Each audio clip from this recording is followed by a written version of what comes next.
Hi, I am Dr. Jessica Ridgley. I am here to present cognitive decline and dementia. Can it be stopped? This is a question that a lot of my patients bring to me, as well as other people that I speak with, as this is on our minds a lot as we get older. I am Dr. Ridgley. I am board certified in internal medicine, in integrative medicine, and in neuromuscular and osteopathic manipulation. I work at Skyridge Primary Care through Skyridge. I'm at the Lone Tree location. Below, I do have my email and the number to our office if there are questions that cannot be answered tonight. I'm definitely very interested in more of the health and healing aspects, and that's what I focus on with my webinars. So let's get started. Hold on. There we go. So today what we're going to talk about is we're going to talk about lifestyle factors that make a difference in whether we start to show cognitive decline. We're going to talk about the mind diet. And then after talking about that, we're going to actually just discuss the things I agree and disagree in the mind diet and why I agree and disagree with them. We're going to talk about recommended supplements, which are very interested. And then we're going to talk about things that have actual evidence, chemicals that have evidence to be helpful in decreasing cognitive decline and dementia or improving. These are not medicines. I do want to be very clear about that. I'm not going to talk about medicines. Those are things that you can talk to your doctor about. However, these are things that are more natural that I will give you pros and cons of. And then we're going to talk about the things that don't work. And then I also have one extra thing that I wanted to talk about that we'll get to right at the very end. Then we'll talk about questions. So if you have any, please keep them. Write them into the chat. I would love to hear your questions at the end, and I'll try to address them all. All right, so what do we want? We want better memory. When do we want it? Hey, what? Hi, I'm Dory. I thought this was hilarious because it really, for me, who suffers a little bit from ADHD, has that squirrel moment many times, and sometimes I wonder about my memory. So moving forward, we have the lifestyle things that either help us or hurt us. And I call these the brain breakers and the brain healers. So in the brain breakers, we have high blood pressure, high blood sugar, loss of hearing, head injuries, and high alcohol intake. So why can they cause a break in our brain? Well, high blood pressure can cause a lot of blood pressure damage, as well as increased inflammation in the brain. And this is, of course, consistent high blood pressure. But even if on a daily basis you have spikes of high blood pressure, it can cause this as well. It also disrupts the blood-brain barrier over time, and that blood-brain barrier is this nice little fence that allows certain things in and it doesn't allow other things in, and that is why medications for the brain are sometimes more difficult because it has to be able to pass that blood-brain barrier. You don't want a lot of different things crossing that blood-brain barrier because it causes increased inflammation in the brain. High blood sugar is another thing that causes that. That's when we're getting into not just diabetes, but say you don't have diabetes and you eat a very high carbohydrate diet, mainly your simple carbs and your high sugars, then you also have sugar spikes throughout the day, and having that over a period of time is also not healthy. This causes damage to blood vessels and in the long term will lead to stroke and eventually memory loss.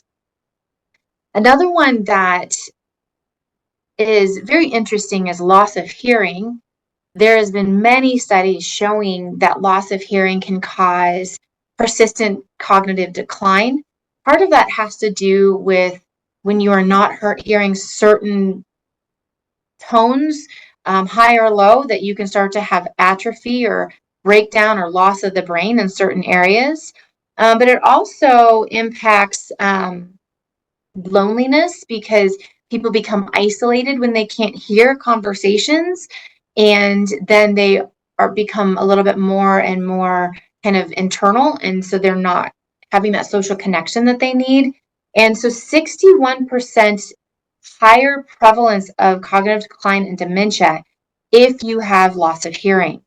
So that's really important. So anybody out there who thinks they might have some loss of hearing, is very important to make sure that you get that taken care of. Head injuries is also another one that can affect us later on. Now, head injuries can be bad enough that it also affects us right then and there with impact on attention and concentration, information processing, and we can have that and then have to come through that. But the more likely that we have that at the time of the head injury also means that we could very likely have it later on where those feelings start to come back. So that is something that if you've had head injuries, you can't prevent that and hopefully prevent it from happening in the future. But it's very important to try to maintain as much brain matter as possible. Another one is high alcohol intake. Now, that one is kind of here nor there. One of the things that alcohol can do is it can actually cause vitamin deficiencies, specifically B1 and B12. And those can actually, in deficiency, cause a person to start to have dementia and cognitive decline symptoms. However, just the intake of higher amounts of alcohol, and with this, I'm considering 14 or above for males or females, can actually add to that later on. So what are our brain healers? Well, physical activity is huge. It is so important to maintain physical activity from any chronic disease standpoint, but it improves cardiovascular health and insulin sensitivity. It decreases stress and inflammation, and it increases the production of brain-derived neurotropic factor. We're going to talk more about that towards the end, but that is really important. Also, not just physical activity, but mental activity. And that can be anything that you're learning, anything new that gives your brain a little bit of a struggle. So it strengthens neural networks, which is when we're talking about neuroplasticity. And that term is becoming more and more popular because it's very important. And we do have the ability to continue to grow and learn things as we get older. So it's very important to learn new skills, hobbies, and to do different challenging things for the brain. One of the first studies that was ever done for the mental activity was actually ballroom dancing. And they found that people who did ballroom dancing on a regular basis and had to learn these different steps actually had decreased cognitive decline. So it doesn't have to be ballroom dancing. It could be doing word puzzles. It can be playing board games. Video games that people get used to actually, as they continue to get used to it, as with any activity that you get used to, then isn't challenging to the brain as much. And so it doesn't cause the same amount of neuroplasticity growth. And the next one would be social connection. So social connection is really important. That kind of goes back to a little bit of what I was saying with the loss of hearing. And that is talking about consistent interaction with friends and family, having group engagements, talking with different people. The main connection with the social connection is decreasing overall loneliness.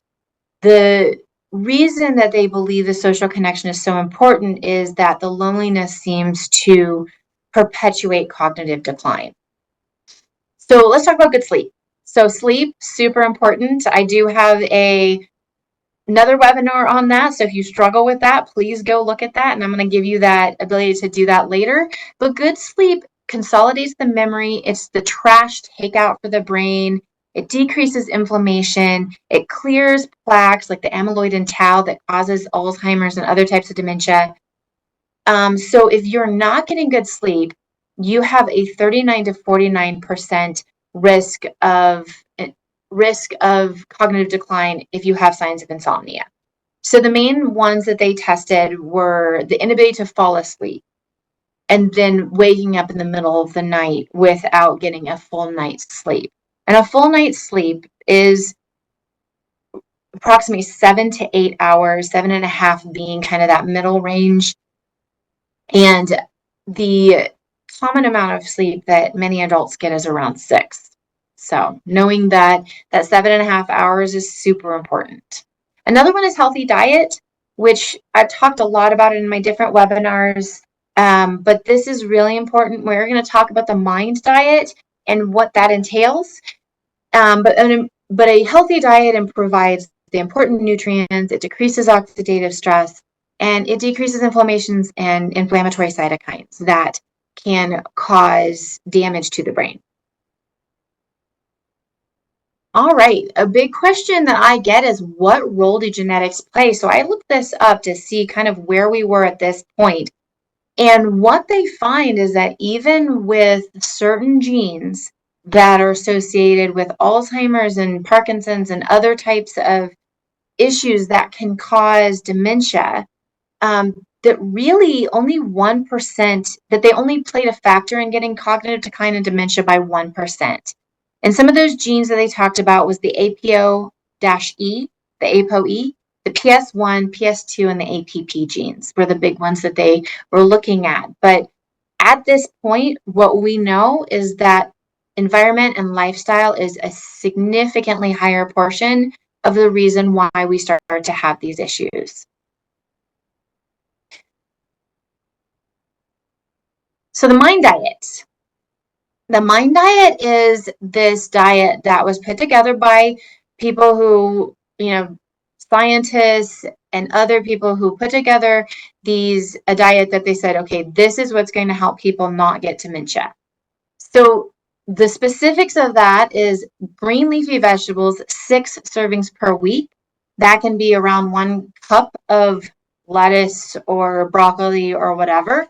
Other vegetables, 7 servings per week. Some vegetables range about a half a cup. Some of them are at a full cup. So it kind of depends on the serving size for that. Berries, 2 servings per week. And that is about a half a cup for a serving. Nuts is 5 servings per week. That is a quarter cup for a serving. Beans, 4 servings per week, and that is a half a cup. Fish is a serving is 4 ounces, so 1 serving per week. And we have poultry, which is 2 servings per week. It uses olive oil as its main cooking oil. Wine is the only alcohol allowed, with no more than 7 servings per week, and a serving of wine is 6 ounces. And then 3 servings per day of grains. So this is the breakdown of what the mind diet is. It has a lot to offer, but there's a few things that I don't think it really follows up on, and we're going to talk about that. So breaking the mind. So the first aspect that I wanted to talk about was olive oil. Olive oil is amazing, extremely anti-inflammatory, and I would recommend it in any diet. However, olive oil cannot be cooked with at higher temperatures. It actually breaks down around 280 degrees Fahrenheit. And when it breaks down, we're talking about turning into trans fats and other things that become inflammatory. So you don't really want to cook at higher temperatures with oil. So if you're sauteing or frying, which I wouldn't recommend doing that a lot anyway, but if you are, you don't want to use olive oil. I recommend olive oils for salads. I recommend it for soups, very light baking, that kind of thing. It can be very helpful for. Some of the other things that they talk about, and we hear good and bad things about some of these oils, but avocado and coconut oil. So avocado and coconut have both been found to be preventative in cognitive decline and dementia. And they both have higher flash points, so they can be used to cook if you're sauteing and doing other things. Avocado has actually been found to improve immediate and delayed recall. So that apple table penny test that you get when you go in your annual sometimes, that can help with that. There's also coconut oil, and that one was found to improve cognitive function in people with Alzheimer's and increased orientation and semantic memory. So both of those are really good options that can be utilized in cooking. And although coconut oil is considered a saturated fat, it is a medium chain triglyceride that is typically taken up almost immediately to be used in different processes in the body, and this is through the liver. So coconut oil, unless you're really overdoing the coconut oil, is typically not a problem. It is very anti-inflammatory. Then let's talk about the fruits and vegetables. So the Mind Diet altogether recommends around 22 servings per week of fruits and vegetables. Now, for most of you, you're probably thinking that sounds about right. But that's really the average amount that Americans get and is not the recommendation from any integrative or functional medicine doctor about the amount that you should get. And honestly, when we're looking at the amount of recommendations for fiber intake, which has been found across the board to be helpful with all chronic issues, then the amount would actually be 56 servings per week. We talked about how a serving is about half a cup to 1 cup, depending on what it is that you're using. And one of the other things, it talked about 2 servings per week of berries, but berry consumption actually has been found to improve all matters of brain function across the board and prevent cognitive decline.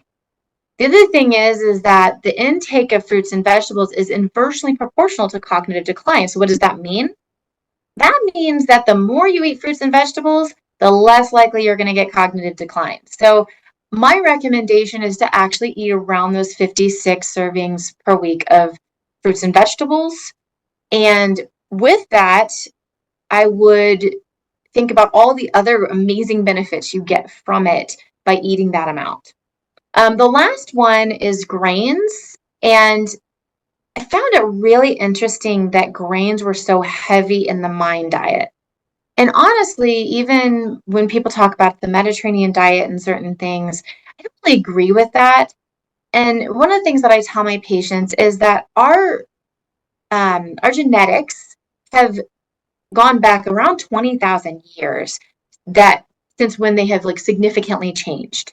Grains came onto the market around 10,000 years ago. So we really never needed grains. Grains was something that allowed us to be stable and to, kind of develop communities. So it became a very core part of our diet. But in the studies that are done for grains, there's not significant conclusive evidence to say that they help with cognitive decline. There was one particular one that said that it might help more with African Americans. I don't know why that would be, but that was just a study that said that. One thing it did say that it could improve anxiety and depression with more whole food or whole grain intake. But from the perspective of the cognitive decline in the diet, I don't think that grains I don't recommend that many. I might recommend 1 to 2 servings of grain per week. I mean, not per week, per day, max. And if you didn't want to have grains, then I don't think that you're hurting anything as long as you're getting your fruits and vegetables.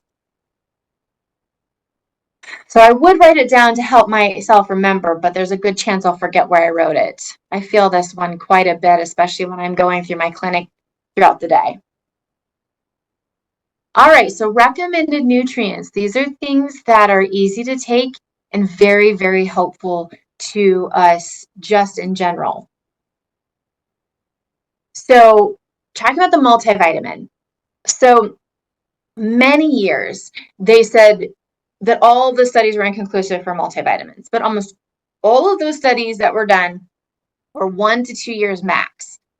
They started to do studies that were longer in origin, and they started to find significant improvement in different chronic diseases. The specific one that was done for cognitive decline was really interesting. It was 3 years. It was about a 2,000 person study, so the validity is pretty good. It had a multivitamin versus cacao. So it just had a cacao pill. So I guess they just kind of like put it together to make it seem like the multivitamin. The multivitamin did show that it improved memory and executive function. They've since done more studies for the multivitamin, and all 3 of them, against other things, including placebo, have been positive for improving this. I feel like there's pretty valid evidence at this point that multivitamins do help, especially from a cognitive decline perspective, and that it is important to take a multivitamin. I prefer whole food-based multivitamins. There's a lot of them out there, but the compounded vitamins are not as easily absorbed, so the body can't always take in everything. The next one is a big one. It's omega-3s. I talk a ton about this in my nutrition webinar that was for dispelling myths about nutrition. And the omega-3s are super, super, super important. These are found in every single cell of the body, including the brain, and make up the cellular bilayer of the brain. And that is what allows things to go in and out of the cell. So it's very important in just development of chemicals. And currently, the last I read, we eat 20 omega-6 to 1 omega-3, and that ratio should be 1-to-1. So what has omega-3s and how can you well, actually, before we talk about that, it does have a 64% reduction in Alzheimer's disease. They found that it was more the DHA versus the EPA, but both of them do play a part in that. Did show an all over decrease incidence in dementia. And it does increase the brain-derived neurotrophic factor, or BDNF. It was found to increase learning, memory, mental well-being, and it helps to increase the blood flow to the brain. Where do we find this? Well, we can't find this in food. If we're talking like the ALA, we're talking about like flax seeds, chia seeds. You can get them in a lot of your fruits and vegetables. But the EPA and DHA, we do not as humans have a good ability to convert that. So the recommendation is to take it in. Many people know that fish has a lot of EPA and DHA, and they do. A salmon fillet of 4 ounces has around 4,000 milligrams of omega-3s. Halibut is just under that, and tuna is just under that. But there's not the only place we can get it. You can also get things from some dairy products. You can get it from a good grass-fed steak. You cannot get it from grain-fed steak because the beef that's grain-fed actually converts to omega-6s, not omega-3s. You can get it from the farm, chickens that are allowed to free range, and their eggs as well. You can get them from wild meats. So there's a lot of different places you can get omega-3s. If you feel like you're struggling and getting enough, it is not harmful, nor can you really overdo omega-3s, so you can get a supplement for that. The next one is B vitamins. So there's very specific ones that are associated with different things. So for example, B6, 9, and 12 is associated with our antioxidant system. So it decreases inflammation. It is very key in actually making glutathione, which is our main antioxidant that our body actually makes to reduce inflammation. Then there's B1, 3, and 12, which in deficiency do show as dementia and cognitive decline, as well as many other different things, which I'm not going to go into here. But one of the symptoms of those deficiencies, B1, 3, and 12, is cognitive decline and dementia. B9 is folate. It is found in many fruits and vegetables, a lot of green leafies. It actually is involved in the making of the neurotransmitter acetylcholine. Acetylcholine is the main neurotransmitter that is associated with Alzheimer's disease and cognitive decline. So when we're talking about B9, that's actually really important. That is actually involved in the acetylcholine production. And it is associated with dementia if in deficiency as well. Also, there was a meta-analysis of over 50,000 people with B vitamins, and it did show that giving the B vitamins decreased incidence of the cognitive decline. So that's super important. But our last one is vitamin D, lower level. Okay, so this one is a little interesting. So they took a bunch of people, and they kind of had the gamut of like where their vitamin D levels were. They found that the people whose levels were below 25 versus the people who were above 75 showed increased incidence of dementia. And it mainly affected verbal fluency, and it also caused an increase in cholesterol when you had low vitamin D. I recommend keeping your vitamin D levels around 50 to 80 optimally. The labs will say to keep it above 30. I don't think that that's the greatest and most accurate level, I recommend staying above 40 and optimal being 50 to 80. All right, let's talk about our chemicals with some evidence. These are some interesting chemicals, and I have about 4 of them to share with you today that could be helpful. So the first one is one that many of you probably haven't heard of. I honestly learned about it like 2 years ago, and I've done a lot of research on it since. It's called huperzine A. It is something that is made from moss, actually. It's something that comes out of that, this specific chemical. And it has been specifically found to increase acetylcholine. It increases acetylcholine by stopping the breakdown of acetylcholine. So it doesn't allow it to be broken down in the brain. So it can be utilized for a longer period of time. In studies with it, it has reduced that plaque formation, the beta amyloid that's seen in Alzheimer's disease. It protects the brain from inflammatory stress. It decreases toxicity from glutamate, which can show up in higher amounts post-head injury due to the body trying to heal the brain, but then the glutamate becomes more apparent and it can actually become toxic. So it can actually kind of remediate the glutamate toxicity that comes post-head injury. A potential side effect is that it can increase testosterone and estrogens. So that could be good or bad, depending on the situation. So that's something that is that people need to know about it. And the dose is about 200 to 400 micrograms daily. They do not really recommend going over the 400 micrograms, so I would stick more with the 200 micrograms to start. But huperzine A is very interesting from that perspective. Then there's phosphatidylserine and choline. Now, this is one of the main compounds that helps to make acetylcholine in the brain. So by increasing the phosphatidylserine and choline, it actually produces acetylcholine. Also, it helps with memory, cognition, attention, and focus, decreases in stress, and it helps sleep. So it's quite a few things that it can help with. So those people that are having difficulty with sleep can actually help use this to not only help increase their acetylcholine, but also to help with sleep. Foods that you can get this from is meat, eggs, dairy, potatoes, cruciferous vegetables like broccoli and cauliflower, almonds, and shiitake mushrooms. And the dose, if you wanted to try to take it as a supplement, is between 100 to 300 milligrams per day.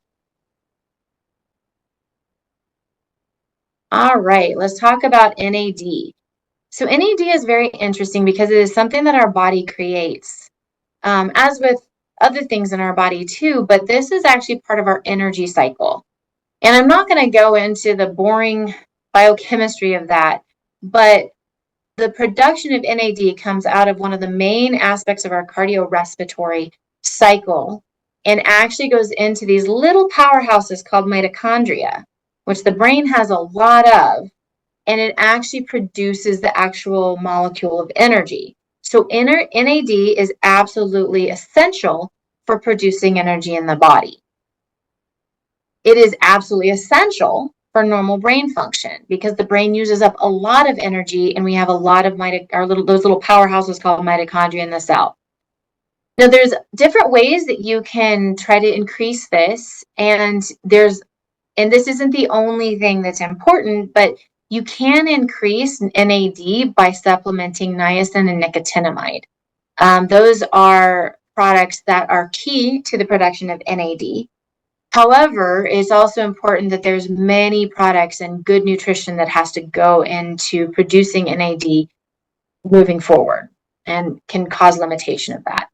If there's concerns about this problem, there's fatigue with cognitive decline and different things, there are options to have it injected, and there are certain places that can have it injected. And you have to be very careful with the IV NAD therapy and that you are vetting the people who are doing it to make sure that they're getting the appropriate thing. Because they can cause an allergic reaction if it's mixed with certain things. And you cannot do IV therapy for NAD if you are taking benzodiazepines or seizure medications. Those will interact.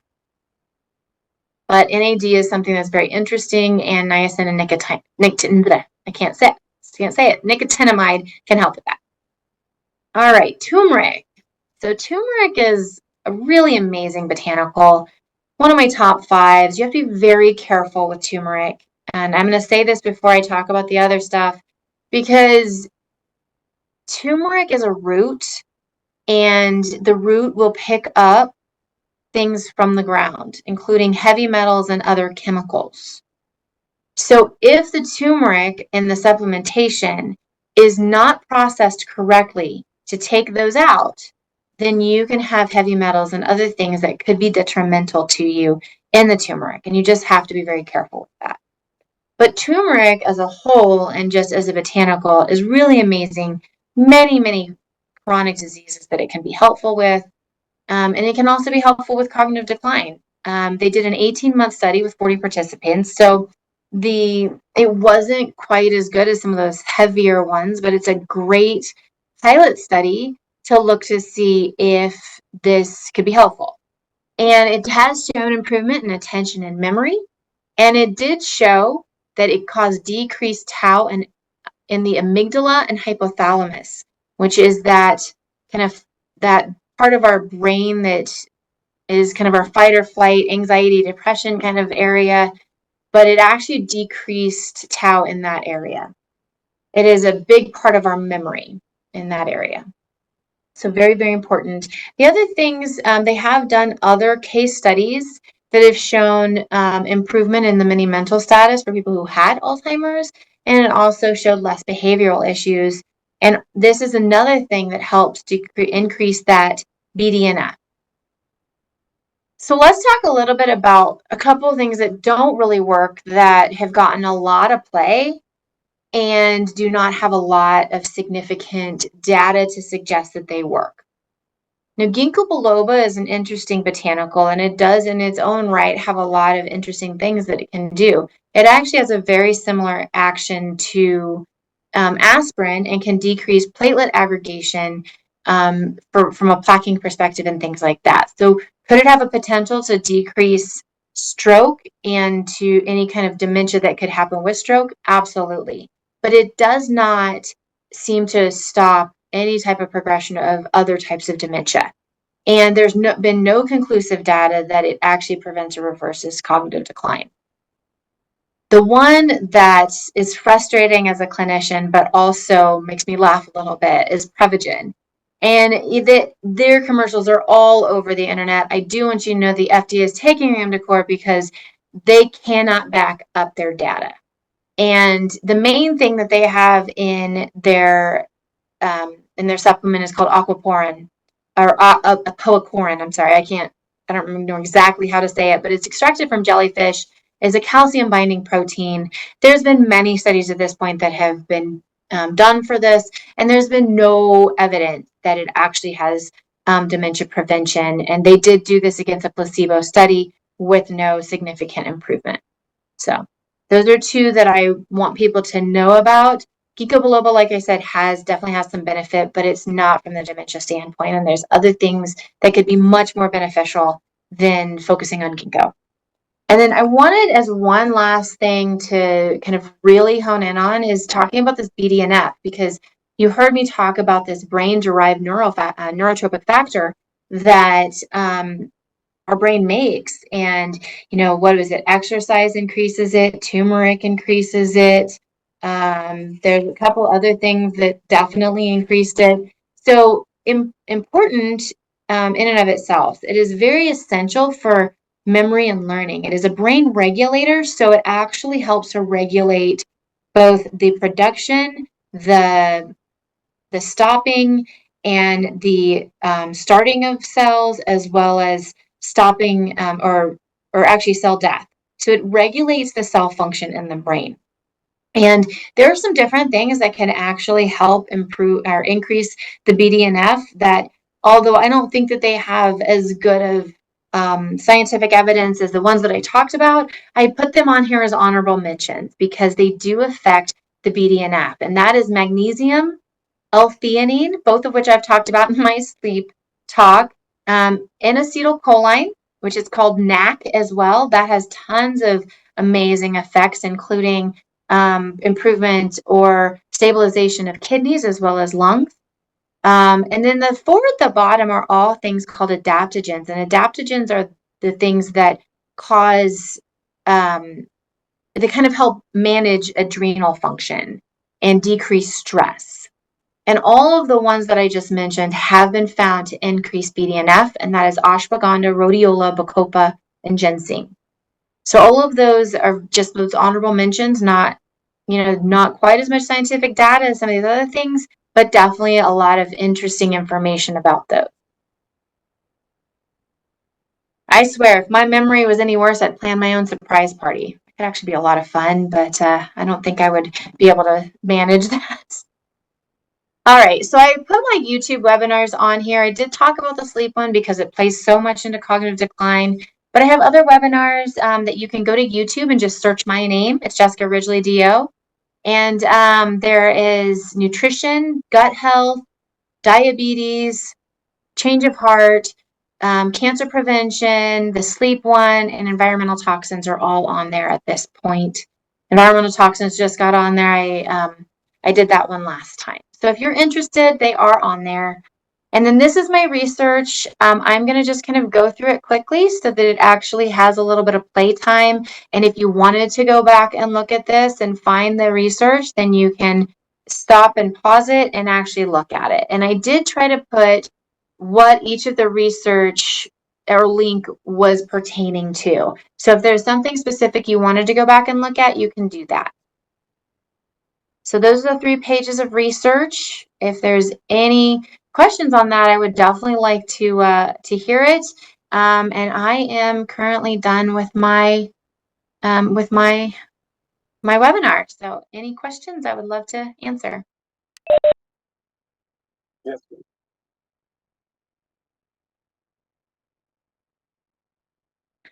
Yes, it does. That is a great question.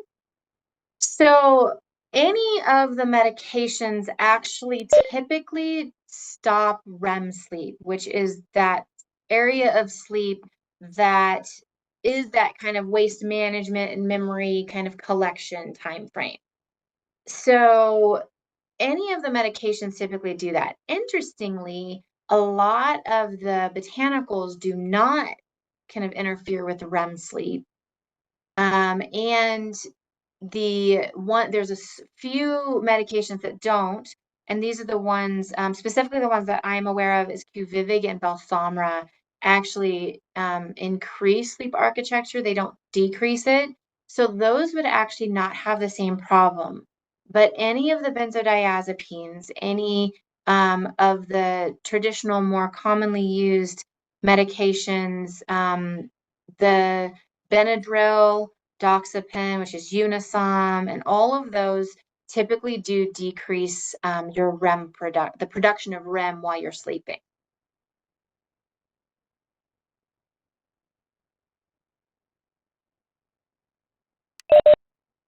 And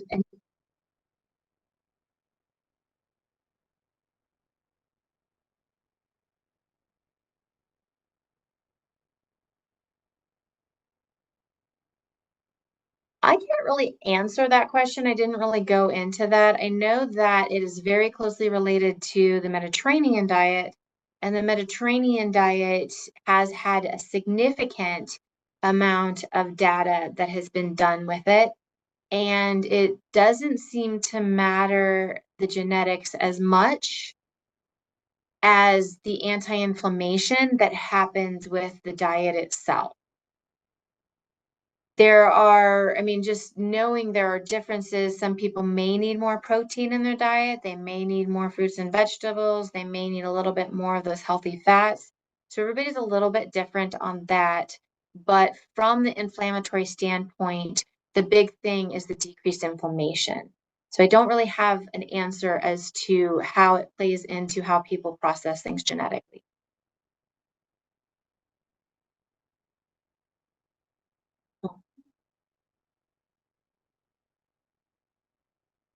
To say that again, Tom? Oh, do games. So do games help with cognition?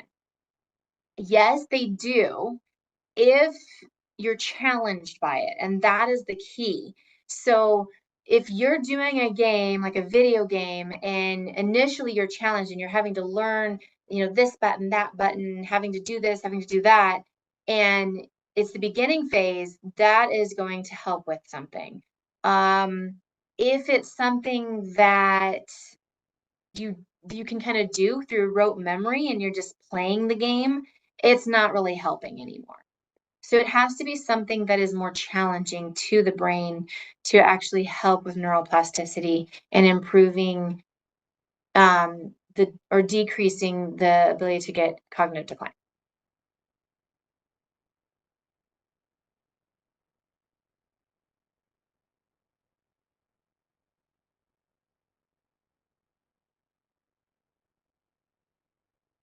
The question was, are there any foods that could stave off cognitive decline? I think we did talk about that with the mind diet and my recommendations for what is good and bad about the mind diet. Everything in the mind diet is focused in on foods that are very anti-inflammatory and are very helpful, such as the fruits, vegetables, nuts, and beans. Um, the grains are inconclusive, but all of your fruits, vegetables, nuts, and beans, and anything that has omega-3s in it are going to be huge. All right. Well, it was wonderful to be here. And if there's further questions, please don't hesitate to contact me. Have a good night.